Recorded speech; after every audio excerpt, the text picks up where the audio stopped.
Boa noite, pessoal. É um prazer enorme a gente estar aqui mais uma vez juntos para mais uma roda de conversas. Nessa noite, o nosso tema, ele é um tema muito importante. O preço de não saber dizer não.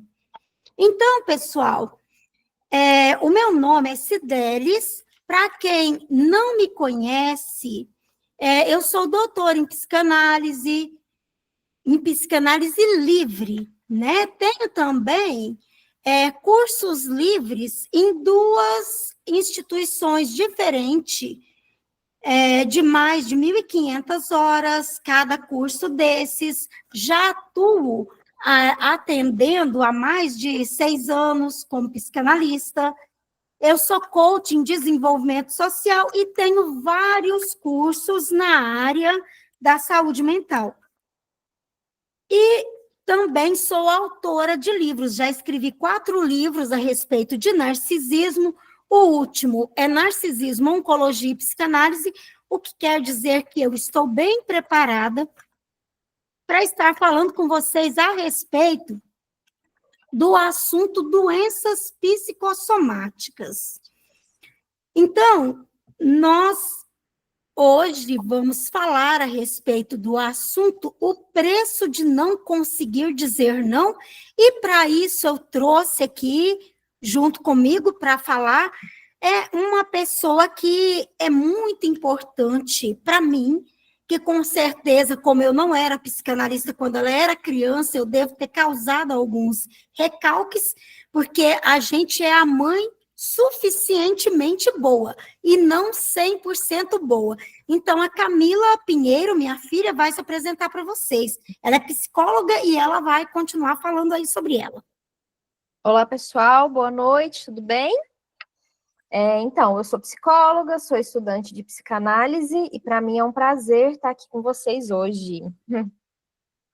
Obrigada a todos, né, que estão aqui, que tiraram aí esse tempo para poder estar vendo sobre esse conteúdo. E é isso aí, vamos lá.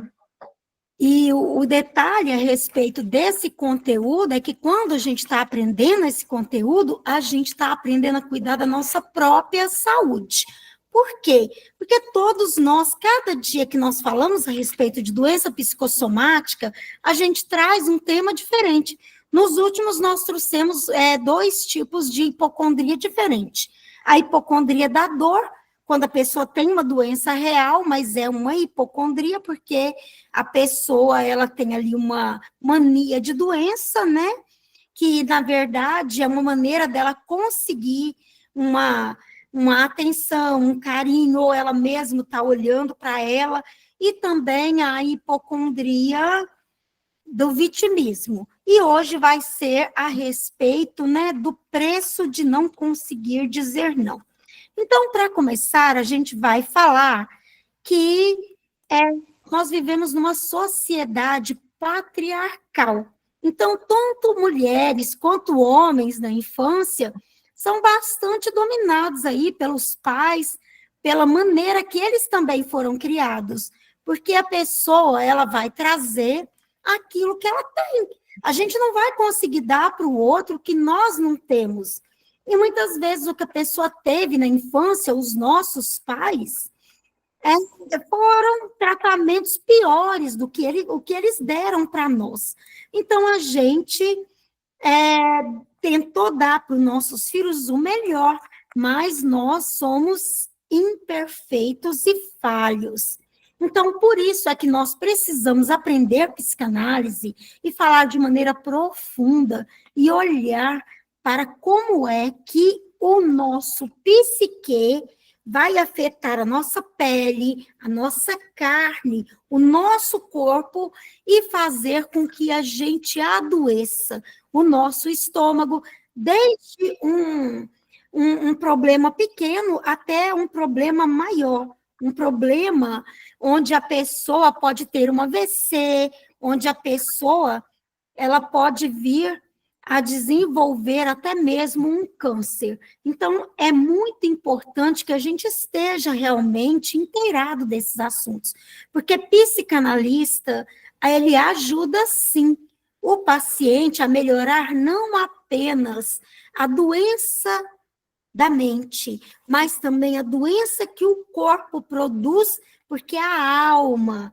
o nosso psique, a nossa dor interna, ela está doente. Nós não estamos conseguindo verbalizar os sentimentos de dor que estão internalizados dentro de nós. Então, o preço de não dizer não. Quantas vezes você disse sim por medo de perder alguma coisa ou alguém? E quantas vezes o seu corpo disse não por você? Rapidinho, mas algum de vocês gostaria de falar sobre isso?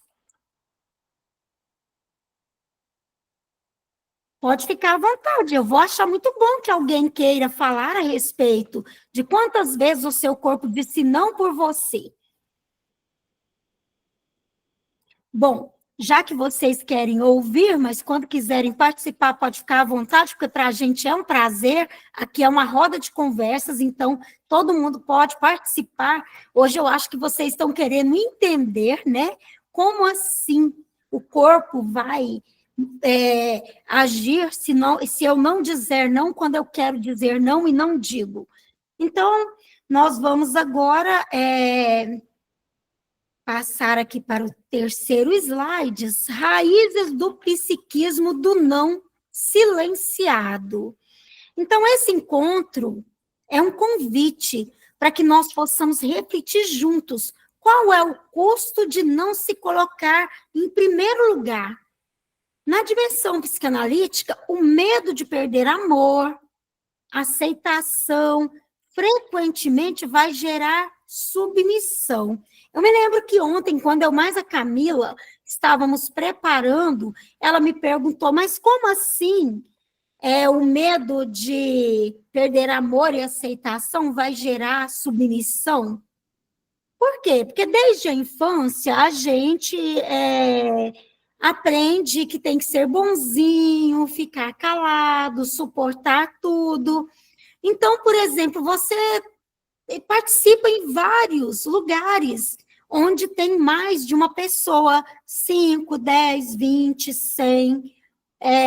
E aí, nesses meios, e mesmo na família, quando a gente não aprende a dizer não, porque a gente tem medo de perder o amor de alguém, uma mulher tem medo de perder o amor do marido, uma mulher tem medo de perder o amor do namorado, um homem também não quer perder a mulher que ele ama, e por isso ele fica dizendo sim o tempo todo. Então, essa pessoa, ela, quando ela não diz não, ela vai para a submissão, ela vai ficar submissa ao outro de uma maneira exagerada que vai prejudicá-la. Por que que a gente diz sim quando a gente quer dizer não? Porque nós temos o superego, nós temos o id, que é a essência do prazer, é a busca pelo prazer, nós temos o ego é fraco, o ego, ele controla a nossa pulsão do prazer e controla o superego, que é a restrição de tudo. Mas o ego é fraco. Então, o superego, ele é muito mandão. E o superego, eu até diria que ele é um grande causador de doenças. Então, como na infância a gente internalizou o eu tenho que ficar calado, eu não posso falar, eu não posso me posicionar, nós vamos acabar dizendo sim quando nós queremos dizer não. Por quê? Porque é uma maneira de agir que veio desde a infância. Por isso que o psicanalista, quando ele vai atender, ele tem que estar pesquisando a infância e como é que era essa vida da criança ali com os pais.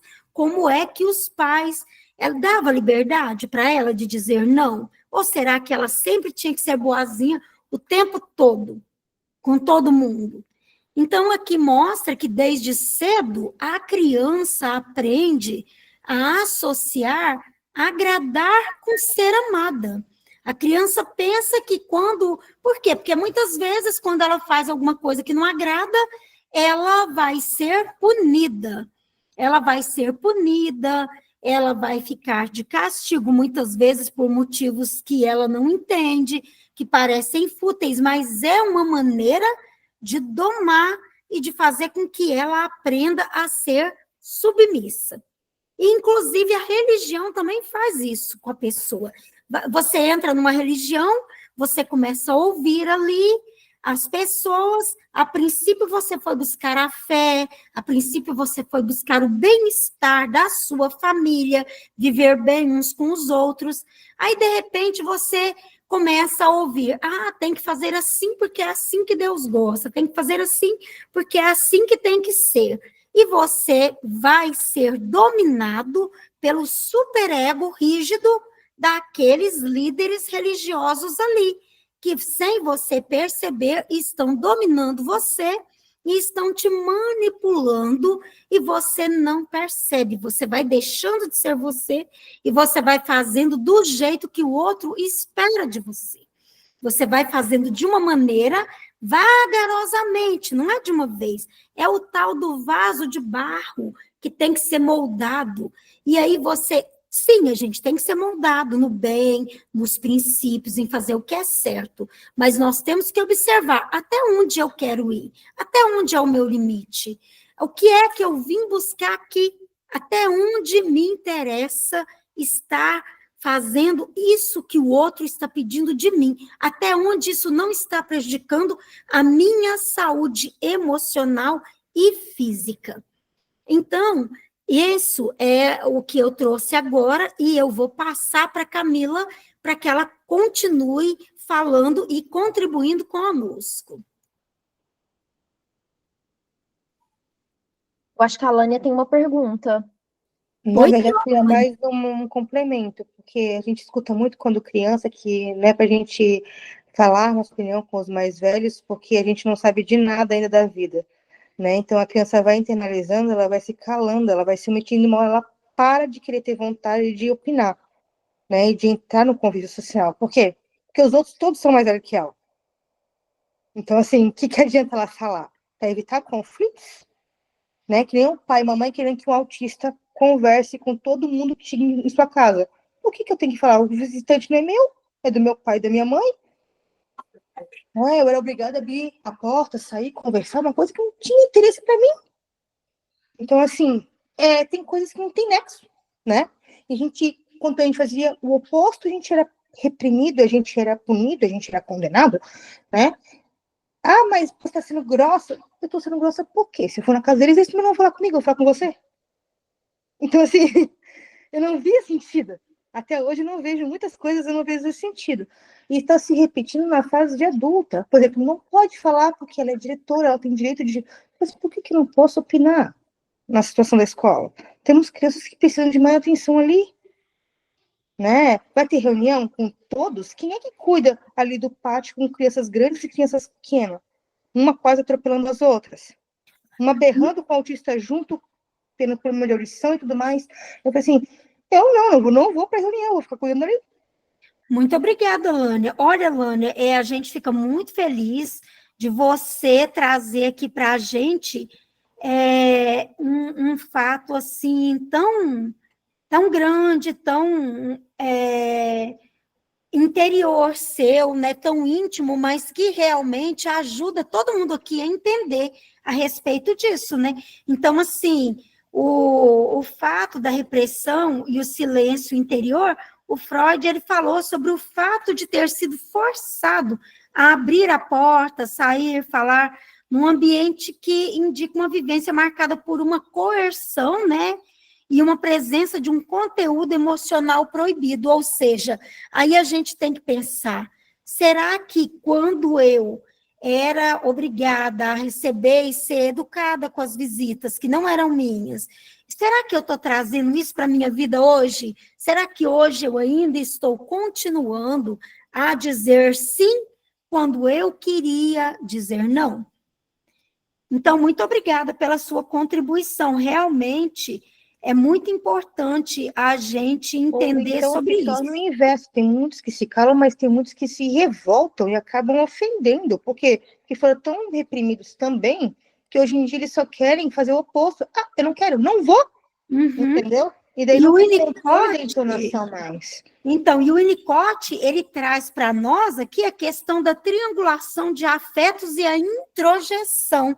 Então, a sensação de silêncio e ausência pode representar uma fissura no ambiente que parece suficientemente bom, né? O outro que deveria acolher não oferece espaço para que a criança fale.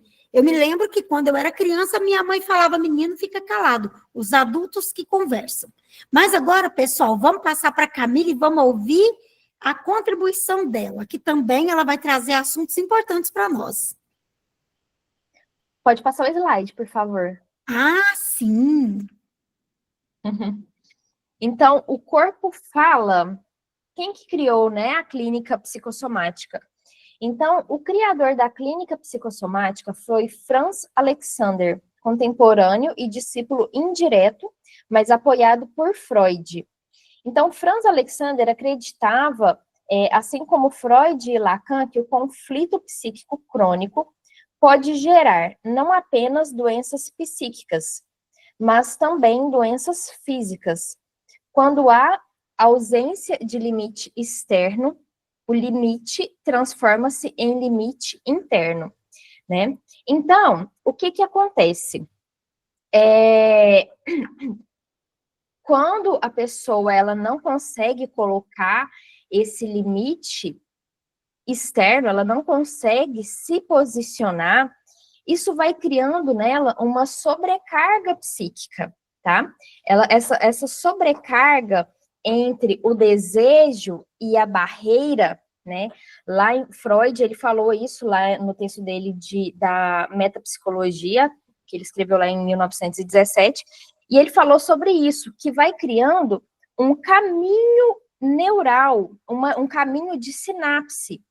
E aí, esse caminho, ele é mais fácil de ser seguido novamente. Esse caminho, ele se cria, e aí, por isso que você cria esse comportamento que se repete, tá?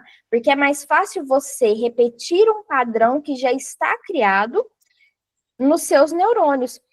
E hoje, com o estudo da neurociência, né, Freud foi bem lá no início, Freud era médico, né, começou com interesse pela neurociência, mas hoje a gente tem muito mais conhecimento.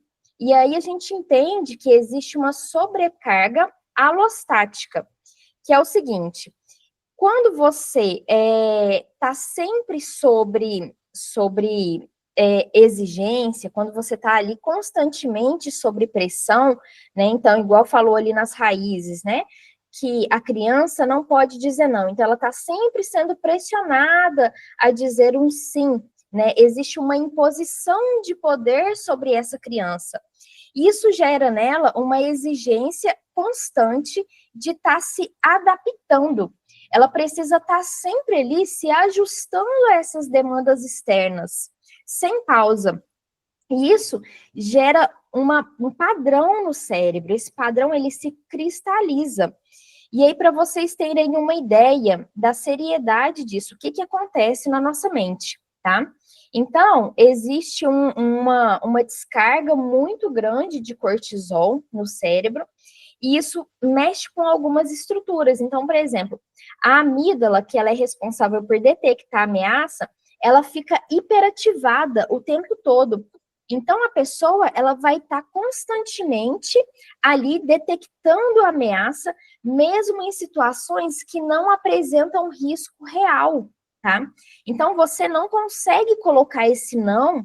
Por quê? Porque qualquer situação para você está apresentando risco, né? O hipocampo, que ele regula a memória, ajuda a diferenciar o que é perigoso e o que não é, ele dificulta essa capacidade de relativizar os acontecimentos, de entender, né, qual que é a diferença de um acontecimento, do outro acontecimento, onde você pode dizer o não, onde você realmente está correndo risco, ele perde essa capacidade. O nosso córtex pré-frontal, que é onde nós tomamos as decisões, fazemos os julgamentos, ele perde a eficiência, então ele não consegue sustentar as próprias escolhas. E aí o resultado disso é um modo defensivo crônico, né? Então, o que acontece? O corpo cria ali aquela barreira, o cérebro, ele já não responde mais, ele já não sabe mais onde ele está correndo risco ou não, porque ele está sempre sob pressão, sempre ali tentando se adaptar às exigências do outro, às exigências externas, né? E aí o corpo, ele cria um sintoma. E o que é o sintoma? O sintoma é quando cria-se uma... como é que eu posso dizer? O sintoma é quando você não pode colocar de maneira explícita o seu... Acho que pode passar para o 5, por favor. Sim. Deixa... Então, o que pode acontecer? Uma somatização, tá? Essa somatização é o sintoma. O sintoma é quando você não pode colocar a sua pulsão de maneira explícita, né? É esse conflito entre eu quero dizer o não, mas eu não posso dizer não, essa barreira. E aí cria-se uma forma de você tirar de você um pouco dessa energia pulsional.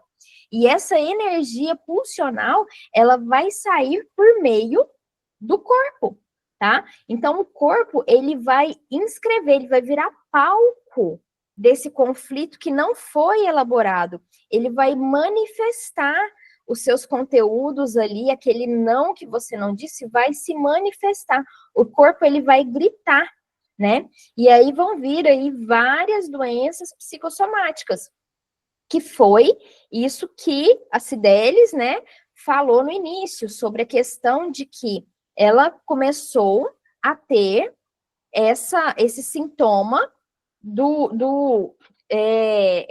esses sintomas físicos por não conseguir expressar um não, certo? Então, o corpo, ele vai... Então, posteriormente, podem surgir doenças autoimunes, dermatológicas, digestivas e até mesmo cancerígenas. Então, por exemplo, tem uma pessoa que eu conheço que ela não estava... ela não queria mais ir na igreja, ela já não estava mais gostando daquilo, não estava fazendo bem para ela. Só que ela constantemente estava ali indo, né? Então, o que aconteceu? Ela, por não gostar mais, mas ela sentia aquela pressão de ter que ir, o corpo dela desenvolveu um inchaço nos pés, né? A ponto de que ela não conseguia mais andar direito. Então, como que isso se desenvolveu? O corpo falou não.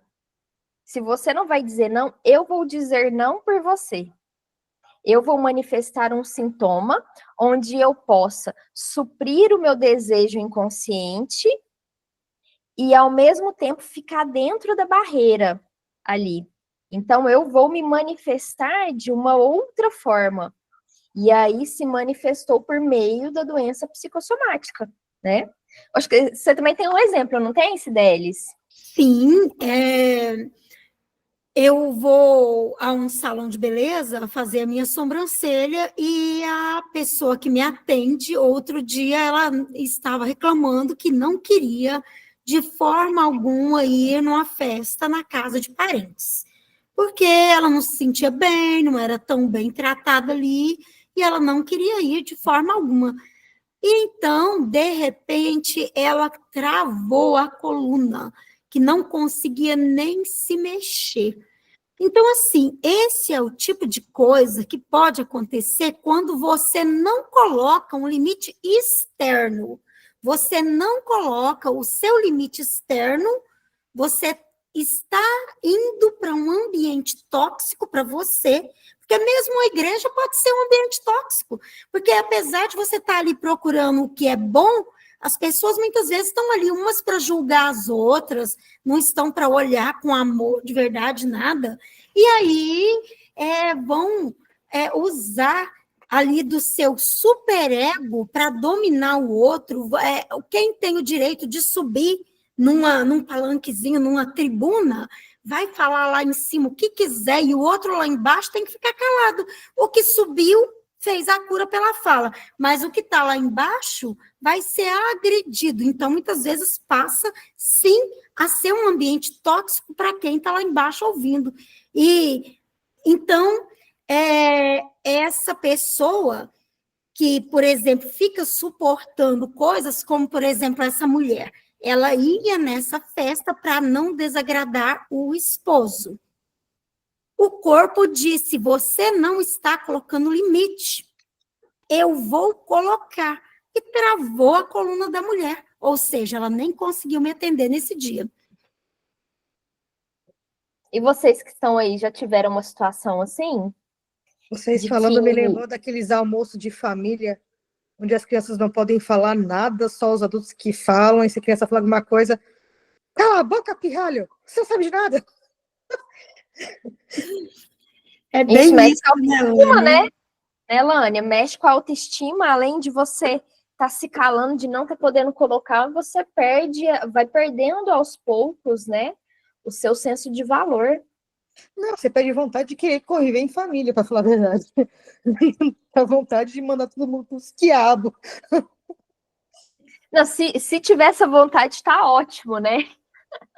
O O problema é a problema é falta de quando você ainda coragem para não apanhar, internaliza entendeu? aquilo.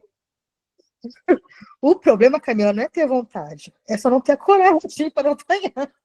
A vontade a gente tem. O juiz manda dizer não. Então, e aí, pessoal, com relação a isso, olha, o Freud, ele fala sobre o valor de si, que se estrutura na relação entre o ego ideal, como eu gostaria de ser, e o ideal do ego, a imagem internalizada que é criada pelo olhar dos pais e da sociedade, né? Que começa quando? Na infância. Então, nós temos, né, o que eu gostaria de ser, que é o ego ideal, e o ideal do ego, que é o que a sociedade impõe para a criança desde cedo. Inclusive, a gente às vezes pode observar, infelizmente, em vários ambientes, que crianças que já são cobradas desde cedo que elas sejam igual aos pais, que talvez elas tenham a mesma postura, a mesma fé, ou tenham a capacidade intelectual dos pais, elas podem desenvolver a psicopatia, não, às vezes não a psicopatia da falta da amígdala cerebral, às vezes não seja exatamente essa, mas é a psicopatia que veio da criação, da atitude, da maneira que a pessoa internalizou a vida. Porque existe a psicopatia que a pessoa tem a amígdala, mas ela internalizou tanto que ela tem que ser falsa, que ela tem que fingir o tempo inteiro que ela vai aprender que ela também tem que dominar o outro. E isso é prejudicial. Nós devemos parar e pensar: como é que eu estou cobrando do meu filho?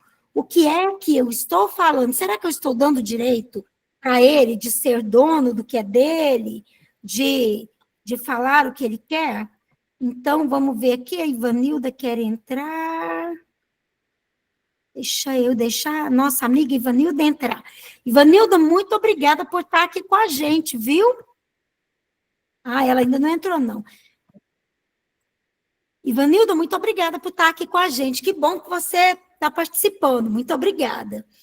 Então, pessoal, eu vou passar aqui novamente, né, para Camila, para que ela possa continuar contribuindo com a gente.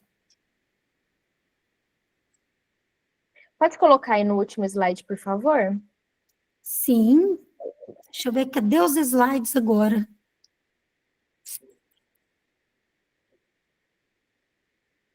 Ah, sim. Ainda não é o último, Camila.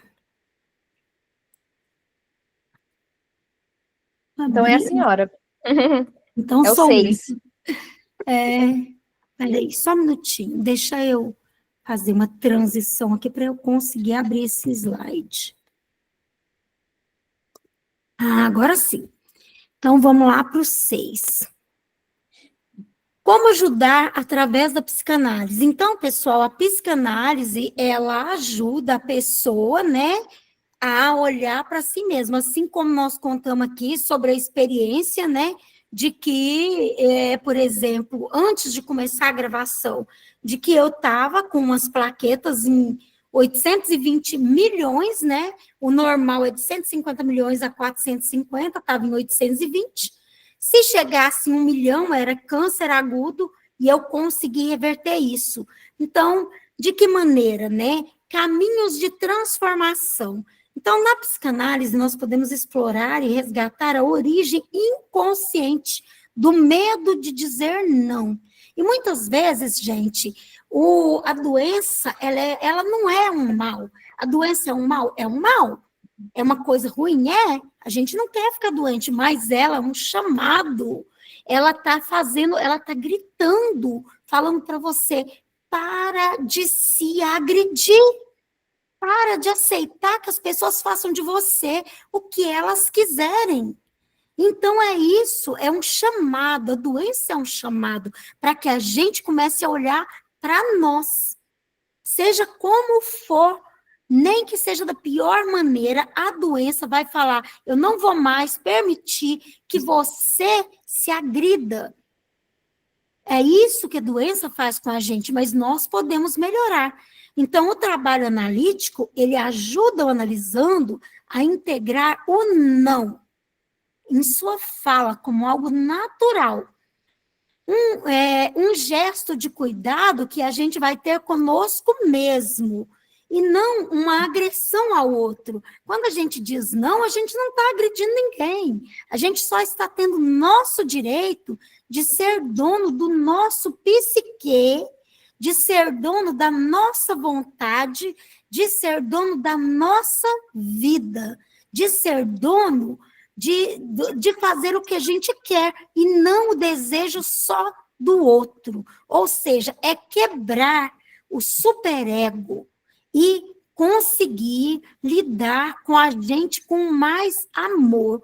Então, quando a gente faz só a vontade de todo mundo, ou a gente espera que o outro nos valorize, nos valide, a gente está se auto-agredindo. E nós precisamos entender isso como seres humanos e como psicanalistas, porque o nosso dever é ajudar o outro a curar o psique e a se curar também no corpo, o melhor e o mais que a gente puder ajudar.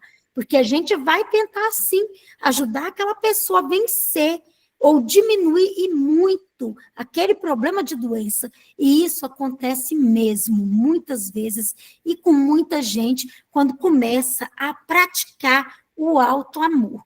Então, pessoal, Lacan, ele diria para nós, o não que liberta é aquele que protege o sujeito. Por quê? Porque quando você diz não para o outro, dizendo sim para você, você está se libertando, você está se amando, você está se autocuidando. Agora a Camila vai fazer a pergunta. Então, o que muda na vida de vocês quando vocês começam a dizer não com consciência e com amor? E aí, pessoal? O que vocês me dizem aí? Lânia, Ângela, Sônia? A Ângela gosta muito de falar. Fala aí, Ângela. Muda alguma coisa na vida de vocês de maneira negativa? Se você começar a dizer não com consciência e amor? Na verdade, muda de certo ponto. Para mim, muda como positivo na seguinte parte, que eu não me sinto frustrada comigo mesma, porque eu estou seguindo aquilo que eu acho que é correto. Mas a parte negativa é que a sociedade tende a distorcer e a culpabilizar a gente por a gente dizer não. Ah, você está se isolando, ah, você está sendo antissocial, ah, você está sendo grossa. Porque não quer fazer? Não quer fazer uma gentileza para o outro? Não quero. Isso, quando você sabe que vai agredir você, você precisa dizer não, mesmo quando você acha que tem que dizer sim, porque isso está agredindo você, né? Então Por você exemplo, tem que agora vai dizer não. ser festa do Dia dos Professores, logo, logo, né? Eu já falei que eu não vou, mas veio todo mundo em massa me perguntando por que eu não vou na festa. Você não tem motivos para estar na festa. Para mim, que dia o professor só é professor quem está na sala de aula. Então, assim, festa seria interessante se fosse dentro da escola, junto com os alunos. Né? Eu só sou professora porque tem aluno. Então, assim, é complicado. Algumas coisas que eu não vejo nexo. Outras coisas, só lembro da gente em dia de festa. Por quê? Não sei. Mas para que nossa companhia não é? Porque na hora de uma festa, eu não vejo nenhum diretor perto do professor. Né? Isso. Uhum. Então, assim, Então, até que ponto está correto a situação toda, ou é uma obrigação trabalhista?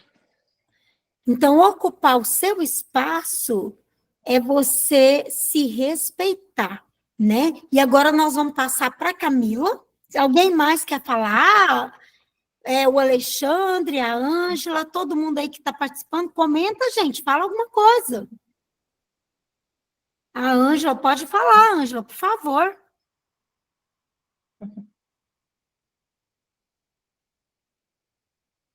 Eu acho que hoje o pessoal tá tímido. Ó, a Sônia perguntou aqui sobre o link. Sônia, já tá aí, viu? Mas eu vou colocar aqui de novo. Ó, o Gente, Alexandre parece, levantou a mão. Pode falar, Alexandre.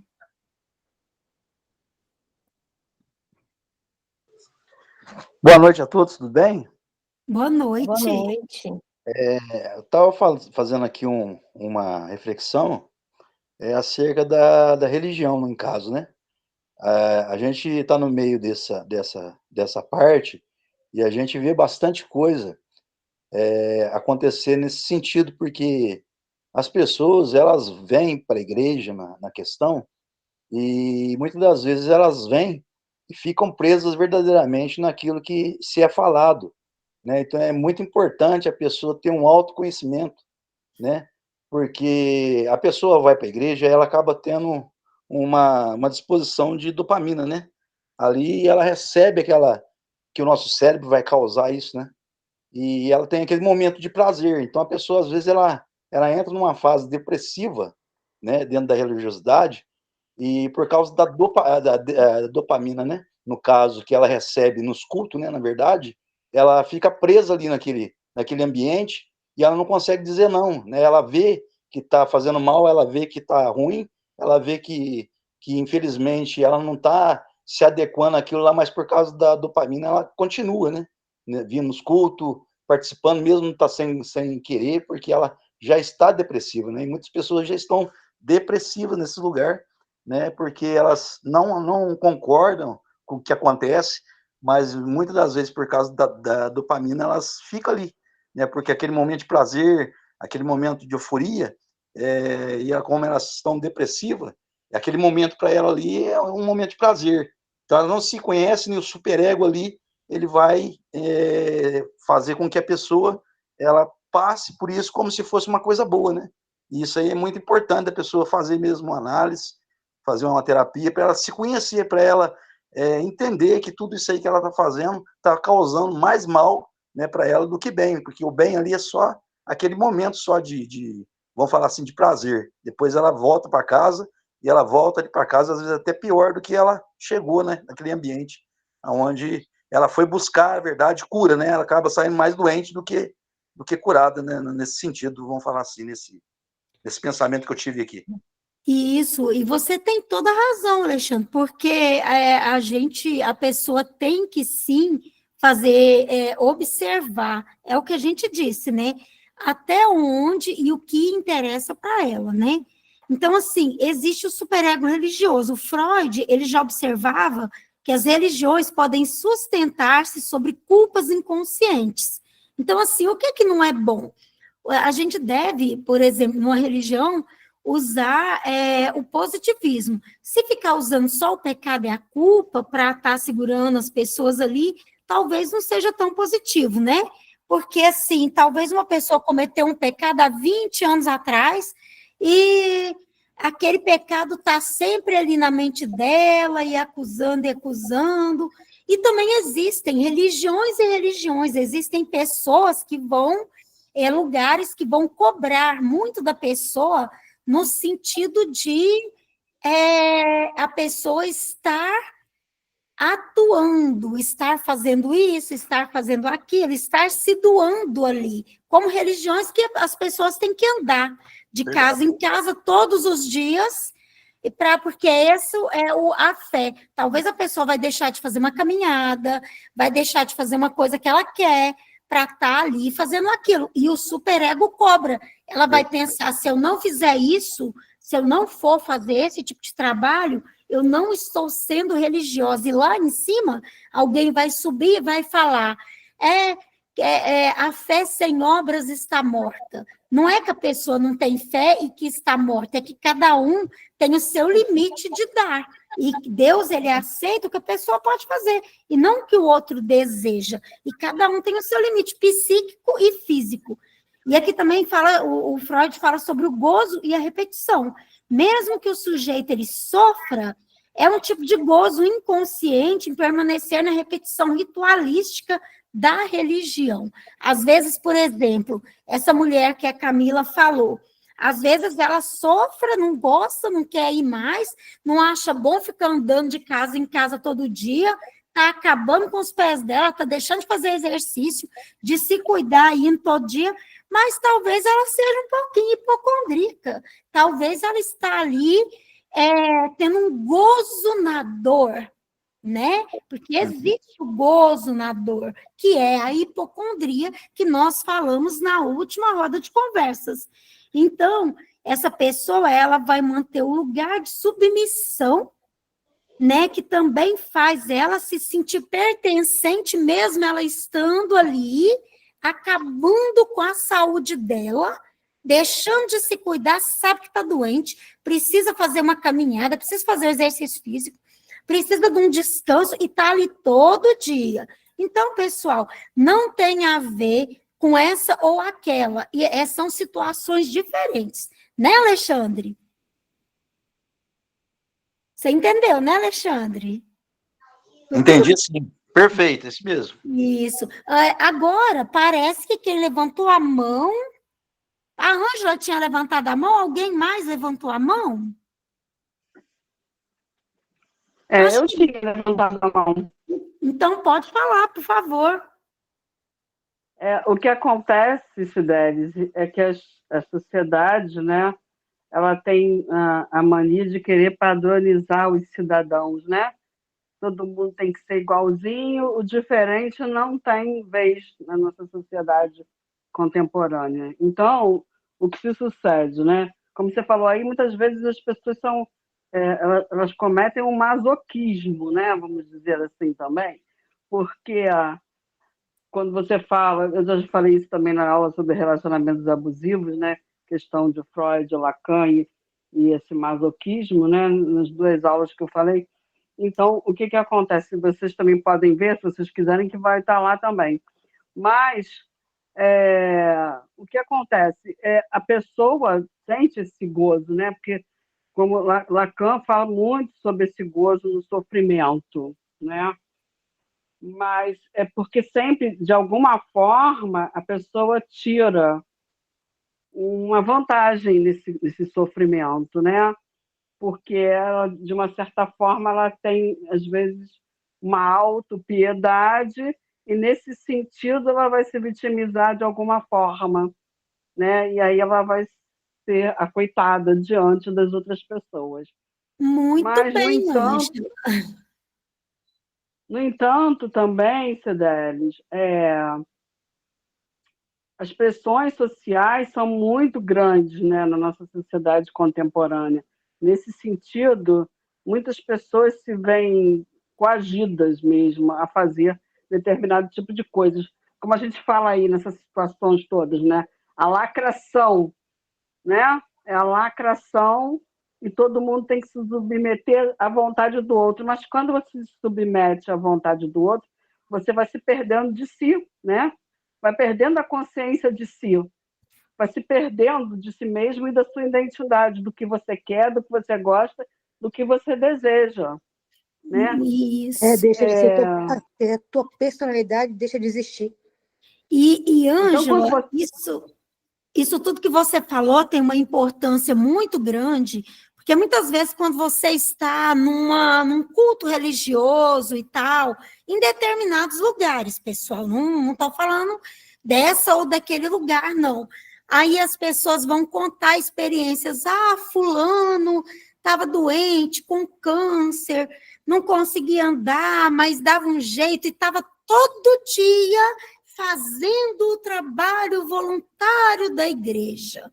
Estava todo dia, ou seja, a pessoa estava ali se massacrando para ela estar ganhando um reconhecimento, estava deixando de viver mais, porque você pode se doar numa igreja, você pode fazer o seu melhor, mas isso você pode fazer o que você vai fazer doente em 1 ano, porque você vai morrer se você não der um jeito de cuidar de você, sabe? E parar com essa besteira de todo dia eu tenho que me sacrificar, porque o outro vai me validar, a igreja vai me ver como grandioso, não. Você pode continuar fazendo bem ao longo de 20, 30, 40 anos, inclusive como psicanalista, ajudando outros a olhar para si mesmo e entender que não é Deus que está pedindo esse sacrifício exagerado. Deus quer da gente a fé,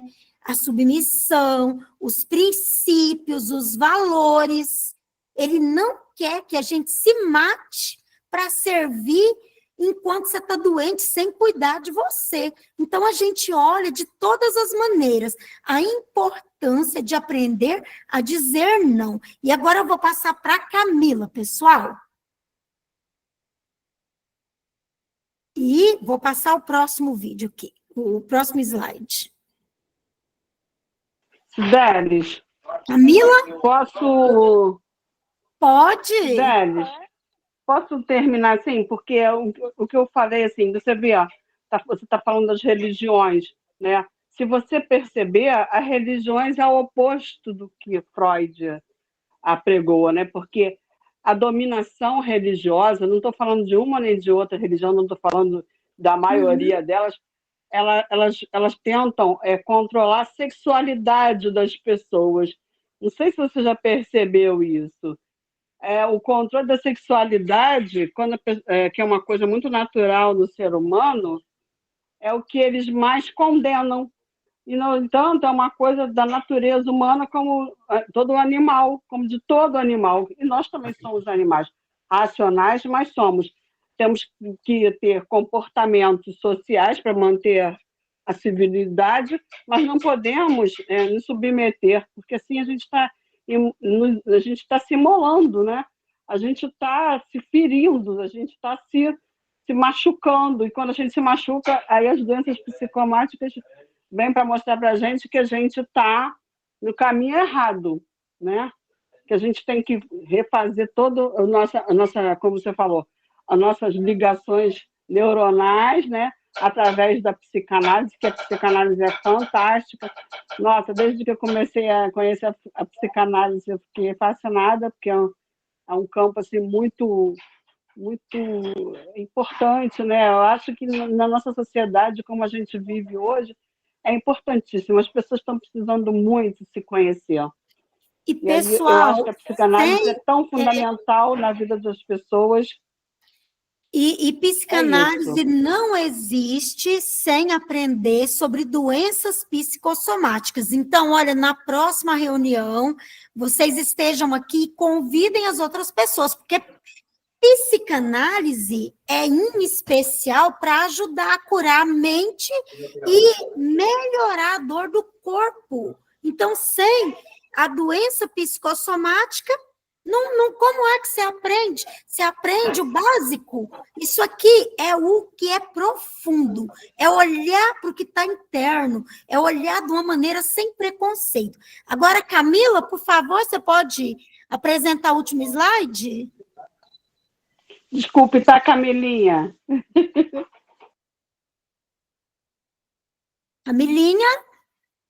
Camila? Imagina, gente, nós estamos aqui para conversar. Não se preocupe, Ângela. Vamos lá, então, pessoal. Ó, dizer não é rejeitar o outro, mas sim aceitar a si mesmo por inteiro. O corpo pede coerência entre desejo e ação. O não verdadeiro liberta, protege e cura. A saúde psicossomática depende de limites claros. Então, aprendam. O respeito que você dá ao outro é o respeito que você dá a si mesmo. Então, essa questão, né, de nós, às vezes, querermos, né, nós somos constituídos a partir do olhar do outro. Então, é muito natural que nós queiramos o amor do outro, né, que a gente queira ser valorizado pelo outro, que a gente faça esse movimento, né, de que o outro nos olhe, nos deseje, né, é muito natural, né. Então, porque quando nós somos crianças, nós nos constituímos a partir disso, né? Só que esse movimento de nós, de silenciar o próprio desejo, ele não é saudável. Então, tem que ter o equilíbrio. Quando a gente fala aqui sobre essa questão da criança, né? Não se trata de uma permissividade na infância, né? O nome do pai, ele precisa ser colocado, e a criança, ela precisa sim ter limites para aprender a lidar com as frustrações e com a vida adulta, mas trata-se de uma imposição de poder, e uma imposição de poder que, inclusive, nós vemos dentro de uma sociedade, nós vemos dentro de movimentos políticos, nós vemos dentro de religião, nós vemos em vários âmbitos. Então, agora falando enquanto Camila, eu acho que é sempre bom nós utilizarmos do bom senso, né? O Alexandre trouxe essa questão da religião, e eu penso que as pessoas muitas vezes estão lá dentro e não pensam sobre o que estão fazendo, né? Elas vão ali por meio de uma hipnose coletiva, por meio ali de que aquela pessoa está dizendo, então se está dizendo tem que fazer, tem que agir assim. Então não, a gente tem que olhar e entender até onde essa lei se aplica a mim, até onde essa regra me cabe, até onde eu vou diante disso, né? Então, o que eu falei aqui no slide, ó? Até o corpo onde pede coerência entre desejo e ação. Não vamos passar por cima de nós mesmos em prol de agradar o outro, tá? Então, assim, até porque o desejo, ele desliza, né? De acordo com Lacan, o desejo não se completa, ele desliza, nós nunca vamos agradar o outro plenamente. Camila, fecha com aquela parte da patotinha que você falou no outro dia, que eu não tenho que me apagar para conseguir entrar numa panelinha. Eles têm que me aceitar como eu sou, né? Exatamente. É bem isso. Ou não aceitar, né, Lânia? Agora, eles têm que te aceitar ou não aceitar, né? Cabe você mesmo aceitar. A questão não é não aceitar. Eu vou assim, encerrar para que a gravação, mas primeiro eu vou despedir, pôr a Camila para despedir também, e aí a gente continua conversando, tá bom? Então, pessoal, olha, eu fico muito feliz da presença de todos vocês aqui e espero que da próxima vez ainda mais pessoas participem, vocês conversem aí com os amigos sobre a importância. Não existe psicanálise sem aprender sobre doenças psicossomáticas, porque isso aqui é a psicanálise contemporânea, é aprofundar na psicanálise, é aprender de maneira profunda, é aprender a cuidar de você, do seu corpo, do seu psique, e de você não ficar doente. Então, é necessário.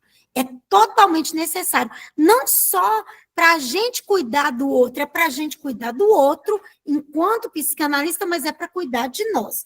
Então, eu quero aqui, como representante da Sobrapa, agradecer a presença de todos. Muito obrigada pelos comentários de cada um. Na nossa próxima roda de conversa, eu espero que vocês continuem aí, ó. Nós vamos colocar perguntas e que vocês continuem colaborando com seus comentários. Muito obrigada mesmo. E a Camila também vai se despedir de vocês. O Sobrapa agradece e nós esperamos que quem está assistindo aqui esse vídeo se inscreva no canal do Sobrapa e também venha participar do nosso grupo, né?